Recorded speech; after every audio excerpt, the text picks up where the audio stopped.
You wake up at 3 in the morning. Again. No alarm, no noise. Just your heart beating a little too fast and this strange, restless feeling you can't explain. You lie there staring at the ceiling, your mind racing, your body tired but refusing to sleep. And you think, what is wrong with me? Then during the day, you sit down to work and suddenly forget the word you were about to say. You open your laptop and can't remember why. Your concentration is gone. You feel like you're moving through fog. And the worst part, you used to be so sharp, so on top of things. Where did that person go? And then there's the anxiety. Out of nowhere, a tightness in your chest during a completely normal Tuesday afternoon. Your heart skips a beat in the middle of a grocery run. You feel irritable and overwhelmed by things that wouldn't have bothered you a year ago. You snap at people you love and feel terrible about it afterward. Your period is unpredictable now. Sometimes it comes early, sometimes late. Sometimes so heavy you cancel plans. And your body, your belly especially, seems to be storing fat no matter how clean you eat or how often you exercise. You've told yourself it's stress. You've told yourself it's burnout. You've maybe even Googled signs of anxiety or why am I so exhausted all the time? And nothing quite explains the full picture. But here's what nobody told you. What most doctors don't ask about when you're in your late 30s or early 40s. What millions of women are experiencing right now. Confused, dismissed, and suffering alone. This might not be stress. This might not be anxiety. This might not be burnout. This could be the earliest signs of perimenopause. And it can start years, sometimes a full decade, before your period actually stops. Stay with me, because by the end of this video, everything is going to start making sense. And you are going to feel something you probably haven't felt in a long time when it comes to your health. Relief. My name is Dr. Lauren Hayes, and I've spent over 15 years working with women on hormonal health. I am a board-certified OB/GYN with a subspecialty focus in menopause medicine.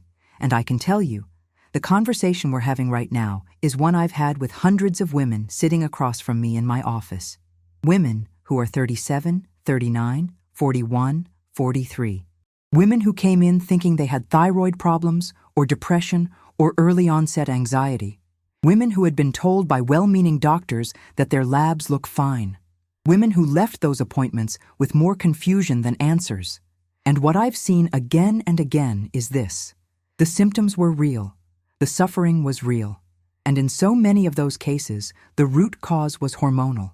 Specifically, the early hormonal shifts of perimenopause. I want to be clear about something before we go further.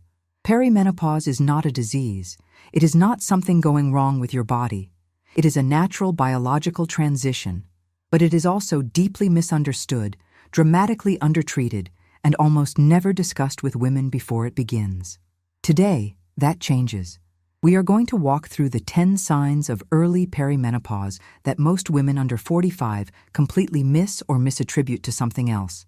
And I'm going to explain the science behind each one in plain English, because you deserve to understand what your own body is telling you. Let's start with the basics, so everything else makes sense. Your hormones, primarily estrogen and progesterone, have been communicating with nearly every system in your body since puberty. They affect your brain, your sleep, your mood, your metabolism, your heart, your skin, your memory, your libido, and your immune system. When these hormones are in balance, everything flows. When they begin to fluctuate, which is exactly what happens in perimenopause, the ripple effect is enormous. Here is the key thing most women don't know. Perimenopause does not begin when your periods stop. That's menopause, defined as 12 consecutive months without a period. Perimenopause is the transition phase leading up to that point, and it can begin in your mid-30s. For some women, even earlier. During perimenopause, your ovaries begin producing less estrogen, but the decline is not smooth or linear. It's erratic. Your estrogen might spike and crash multiple times within a single month. This instability is what creates the bewildering array of symptoms that seem completely unrelated to each other, but are actually all tied to the same source. There's also another layer to this. Your adrenal glands produce a stress hormone called cortisol. And here's something fascinating. As ovarian hormone production becomes less reliable, your body increasingly leans on the adrenal system to compensate. This means that chronic stress, poor sleep, and emotional overload don't just make you feel tired. They actually interfere with the hormone systems that are already under strain. Everything is connected. This is also why so many women get misdiagnosed. A doctor runs standard blood panels, checks TSH for thyroid function, looks at basic hormone levels, and everything reads normal. Because in early perimenopause, FSH levels can still fluctuate. Estrogen can appear normal on a single test taken on the wrong day. The picture only becomes clear over time or with more detailed hormonal testing. You are not imagining things. You are not weak. And your body is not failing you. It is changing. And that change deserves to be understood. Now let's talk about the 10 signs. And I want you to stay until the end because signs 8, 9, and 10 are the ones most women have never connected to hormones. And they might be the most important. Sign number 1. Anxiety that appeared out of nowhere. This is the one that brings women to my office in tears more than almost anything else. They're not anxious people. They've never had panic attacks. And then one day, nothing changes. No big event, no obvious trigger. They start feeling a low-level hum of worry that won't go away. Their heart races for no reason. They feel dread about ordinary things. If this sounds familiar, I want you to hear this clearly. You are not developing an anxiety disorder. Your brain chemistry is responding to fluctuating estrogen. Here is what's happening. Estrogen has a powerful relationship with serotonin and GABA, the neurotransmitters that create feelings of calm, safety, and emotional stability.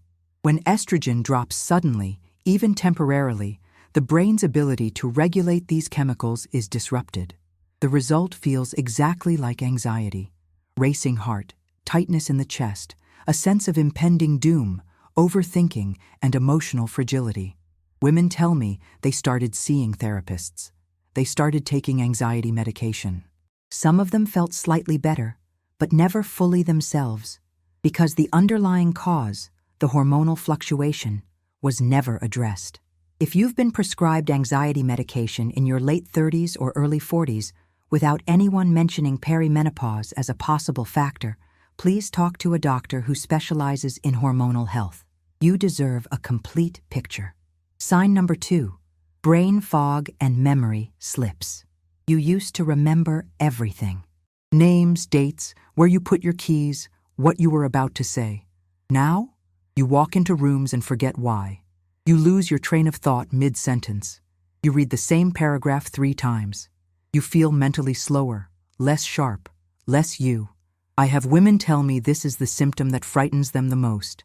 They worry about early dementia. They worry they're losing their minds. They're not. Estrogen is deeply involved in cognitive function. It affects blood flow to the brain, it supports the health of neurons, and it plays a role in how the brain processes and stores information. When estrogen levels become erratic, cognitive function becomes erratic too. This is a well-documented phenomenon. Researchers refer to it as menopause-related cognitive changes, and it is temporary for most women. Think of it this way. Your brain is not broken. It's recalibrating. And when you understand what's driving it, you can support it. By the way, are you noticing that these first 2 signs might explain each other? Anxiety disrupts sleep. Poor sleep worsens brain fog. Brain fog creates more anxiety. This cycle is hormonal at its root, and it feeds itself. We're going to come back to that.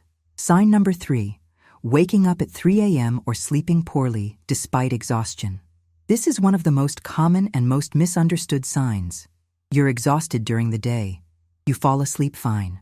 And then at 2 or 3 in the morning, you wake up, heart beating a little fast, mind already going, sometimes with a light sweat, sometimes just an inexplicable alertness. And then you lie there for an hour or 2 before finally drifting back to sleep. You think it's stress, maybe it is, but here's what's also happening. Progesterone, the other key female hormone, has a natural calming, sleep-supporting effect. It works almost like a natural sedative on the nervous system. As progesterone levels decline in perimenopause, many women lose that deep, restorative sleep architecture. They become lighter sleepers, more sensitive to cortisol spikes in the early morning hours. Additionally, estrogen fluctuations affect the body's ability to regulate temperature. which is why even before classic hot flashes begin, many women experience night sweats or just feel uncomfortably warm in the middle of the night. Sleep deprivation then amplifies every other symptom. Anxiety gets worse, brain fog gets worse, mood gets worse, metabolism slows, and the whole hormonal system gets more disrupted. Sleep is not a luxury during this transition. It is medicine. Sign number 4. Heart palpitations. Your heart skips a beat, or races suddenly for 30 seconds for no reason. Maybe it happens when you're sitting still. Maybe it happens when you wake up. It's alarming. You might have even gone to a cardiologist and been told your heart looks fine. And it probably is fine. Estrogen has a protective, stabilizing effect on the cardiovascular system, including the electrical conduction that regulates your heartbeat. When estrogen drops, some women experience what are called vasomotor symptoms, changes in how blood vessels open and close. Palpitations and racing heart episodes are a very common early vasomotor symptom. I always recommend that women who experience new heart palpitations see a doctor to rule out any cardiac issues. But once those are ruled out, and they usually are, the next conversation should absolutely be about hormones. Sign number 5. Irregular or changing periods. This one often gets dismissed as nothing, just a weird cycle, but it's actually one of the clearest early signals your body can give you. If your periods have become longer, shorter, heavier, lighter, more frequent, less frequent, or simply unpredictable, that pattern change itself is significant. You might go 2 months without a period and then have the heaviest one of your life. You might start spotting between cycles. You might notice PMS is worse than it's ever been. This is your body signaling that ovulation is becoming inconsistent, which means progesterone production is becoming inconsistent. The hormonal blueprint that once regulated your cycle with reasonable predictability is shifting. I want to reassure you, a changing cycle in your late 30s or early 40s is not automatically a sign of something wrong. It is often the first visible sign that perimenopause has begun. Track your cycles. Write down changes. Bring this data to your doctor. It matters. Sign number 6. Sudden belly fat that won't respond to diet or exercise. This one is deeply frustrating. You haven't changed what you eat. You're still active, and yet your body composition is quietly shifting, particularly around your midsection. Here's the hormonal explanation. Estrogen influences where your body stores fat. When estrogen is high and stable, women tend to store fat in the hips and thighs, the classic pear shape. As estrogen declines, the body shifts fat storage toward the abdomen. At the same time, rising cortisol, which, remember, increases when the adrenal system compensates for declining ovarian hormones, actively encourages belly fat accumulation. And there's more. Declining estrogen also affects insulin sensitivity, meaning your cells don't process carbohydrates as efficiently as they used to. This can cause blood sugar fluctuations that trigger cravings, fatigue, and further fat storage. The answer here is not just to eat less or exercise more. It's to address the hormonal root. And I'm going to talk about how to support that naturally in just a few minutes. Sign number 7. Profound, deep exhaustion. Not tired. Exhausted. The kind of exhaustion where you sleep 8 hours and wake up feeling like you barely slept at all. Where making a simple decision feels like effort. Where the afternoon energy crash is so severe you can barely function. Women tell me they thought they had chronic fatigue syndrome. They thought they had thyroid problems. And while both of those should always be checked, the hormonal explanation is often missed. Estrogen and progesterone both play roles in energy regulation at the cellular level. They affect mitochondrial function, the part of your cells that generates energy. When these hormones fluctuate or decline, cellular energy production suffers. Add disrupted sleep, elevated cortisol, and blood sugar instability, all of which are common in perimenopause. And you have a recipe for the bone-deep exhaustion so many women are quietly carrying. You are not lazy. You are not depressed necessarily. You are hormonally depleted, and that is a real physiological state that deserves real support. Sign number 8. Mood changes, irritability, and emotional sensitivity. This is the one women feel most ashamed about. They snap at their kids. They cry in the car. They feel rage over things that seem small. And then they feel terrible about it, like they're becoming a different, lesser version of themselves. Please hear this. You are not becoming a worse person. Your emotional regulation system is under hormonal stress. Estrogen modulates the limbic system, the emotional center of the brain. It helps regulate the stress response, the startle reflex, and the ability to return to baseline after an emotional experience. When estrogen is fluctuating wildly, the emotional brain becomes hypersensitive. Things that would normally roll off you suddenly feel intolerable. Progesterone, which also helps calm the nervous system, is declining at the same time.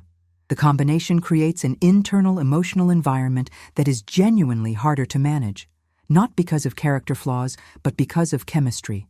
The women I've worked with feel enormous relief when they understand this. It doesn't excuse behavior, but it explains it. An explanation is the first step toward compassion, toward yourself. Sign number 9, low libido and changes in sexual comfort. This one is rarely talked about openly, but it's nearly universal. You might notice you're just not interested anymore. That desire that used to come naturally is simply absent. Or perhaps physical comfort during intimacy has changed. Dryness, sensitivity, discomfort. Testosterone, yes, women have testosterone too, and it matters, declines alongside estrogen in perimenopause. Testosterone plays a significant role in female libido, energy, and sense of vitality. Its decline often goes entirely unaddressed. Additionally, estrogen maintains the health of vaginal and urethral tissue. As estrogen declines, these tissues can become drier and more sensitive, a condition called genitourinary syndrome of menopause, which can begin years before the last period. This is not a relationship problem. This is not a sign that something is wrong with you emotionally. This is physiology. And there are real, evidence-based ways to address it, both naturally and medically. Sign number 10, feeling like you don't recognize yourself anymore. This is perhaps the most quietly devastating symptom of all. It's not one single thing. It's a constellation. The anxiety, the fog, the exhaustion, the mood shifts, the body changes. And the feeling that you, the real you, the one who used to feel energetic and capable and emotionally steady, has somehow slipped away. Women tell me, I feel like I'm grieving the person I used to be. I want to look you in the eyes through this screen and tell you something important. She's not gone. You haven't lost yourself. Your identity is not your hormone levels, but your hormone levels do profoundly affect how you experience yourself. And when we support the hormonal foundation, so much of what felt lost starts to return. This is why awareness matters so much, because the moment you understand what's actually happening, the moment the dots connect, the shame lifts, the confusion lifts, and you go from feeling like you're falling apart to feeling like you finally have a map. Now let's talk about what you can do to support your body through this transition. And I want to start with something simple. Food. Your diet during perimenopause is not about restriction, it's about nourishment. Certain foods contain compounds that genuinely support hormonal balance, calm the stress response, and help your body navigate this transition more smoothly. Flax seeds are one of the most powerful foods for hormonal support. They contain lignans, plant compounds that gently modulate estrogen activity in the body. They're easy to add to yogurt, oatmeal, or smoothies. Start with 1 tablespoon per day. Salmon and other fatty fish provide omega-3 fatty acids, which reduce systemic inflammation, which rises during perimenopause, and support both brain health and mood. 2 to 3 servings per week makes a meaningful difference. Leafy greens like spinach, kale, and Swiss chard are rich in magnesium, a mineral that many perimenopausal women are deficient in. Magnesium supports sleep quality, reduces anxiety, helps with muscle tension, and plays a role in regulating cortisol. Many of my patients see notable improvements in sleep and anxiety when they increase their magnesium intake through food and, when appropriate, supplementation. Berries, blueberries especially, are anti-inflammatory and rich in antioxidants that protect brain tissue. There's growing research suggesting that regular berry consumption may help protect against the cognitive changes associated with hormonal transitions. Soy and soy-based foods like edamame and tofu contain isoflavones, plant-based compounds that have a mild estrogen-like effect. For some women, regular consumption of soy isoflavones is associated with reduced hot flash frequency and improved mood stability. The research on this is not one size fits all, but it's worth considering. Green tea contains both antioxidants and a compound called L-theanine, which has a gentle calming effect on the nervous system. It also supports healthy metabolism and inflammation levels. Replace your afternoon coffee with green tea, and you may find your sleep improves as a bonus. Nuts and seeds, almonds, walnuts, pumpkin seeds, provide healthy fats, magnesium, zinc, and protein that support sustained energy and hormonal production. Eating this way is not a cure, but it is a form of daily support, telling your body every single day that you're on its side. Alongside diet, I want to mention a few lifestyle practices that are particularly important during this transition.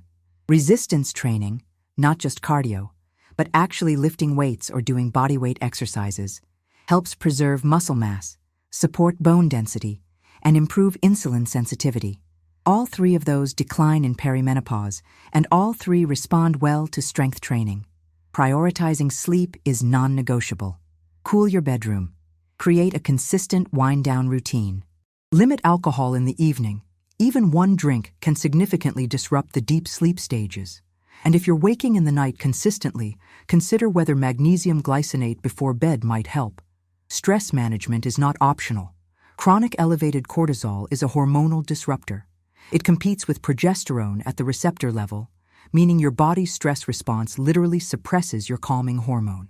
Whatever helps you decompress, walks, journaling, breathwork, time in nature, quiet, protect that time like it's medicine, because for your hormones, it is. Now, I want to mention something that I know many of you will be interested in, because you've written to me asking about it, and I've been doing my own research. Some women, even after improving their diet and lifestyle, want additional targeted support for this transition, especially for sleep, cortisol, and mood stability. And I've been looking at the ingredient research behind several formulas on the market. One that has come up repeatedly in the conversations I've been having, and that I've looked at carefully, is called MenoRescue. What I find interesting about it is not one single ingredient, but the combination. Specifically the fact that it addresses both the cortisol adrenal component and the estrogen-progesterone component of perimenopause, which most formulas don't do simultaneously. It contains sensoril ashwagandha, a clinically studied form of ashwagandha known for its effects on cortisol reduction, stress resilience, and sleep quality. It also contains rhodiola rosea, an adaptogen that supports energy and mood stability. Schisandra berry, which has a long history of use in traditional medicine for menopausal symptom relief. Sage leaf, which has research backing for hot flash reduction. Red clover and black cohosh, both well-studied phytoestrogens. Chasteberry, which supports progesterone balance, and green tea extract for its metabolic and anti-inflammatory benefits. I don't recommend supplements lightly, and I want to be clear that this is not a prescription. It's not medical advice for any individual. Every woman's situation is different. But if you're looking for a formula that takes a thoughtful, multi-angle approach to perimenopause support, this is one worth researching further. If you want to look into it, the link is in the pinned comment and in the description below. It's there as a resource, not a pressure. Before we close, I want to circle back to something important. If you've been watching this and thinking, but my doctor told me my labs are normal, I want to give you some tools. First, ask specifically about FSH, LH, estradiol, progesterone, testosterone, and DHEAS levels. Ask to have your cortisol measured, if possible, through a 4-point salivary test. Standard blood panels often miss the nuances of perimenopausal hormonal fluctuation. Second, track your symptoms. Use an app, a journal, whatever works for you. Document your sleep, your cycle, your mood, your energy, your anxiety levels. Bring that data to your appointment. Patterns speak louder than a single data point. Third, seek out a doctor who specializes in menopause medicine or integrative hormonal health. The Menopause Society maintains a database of certified practitioners.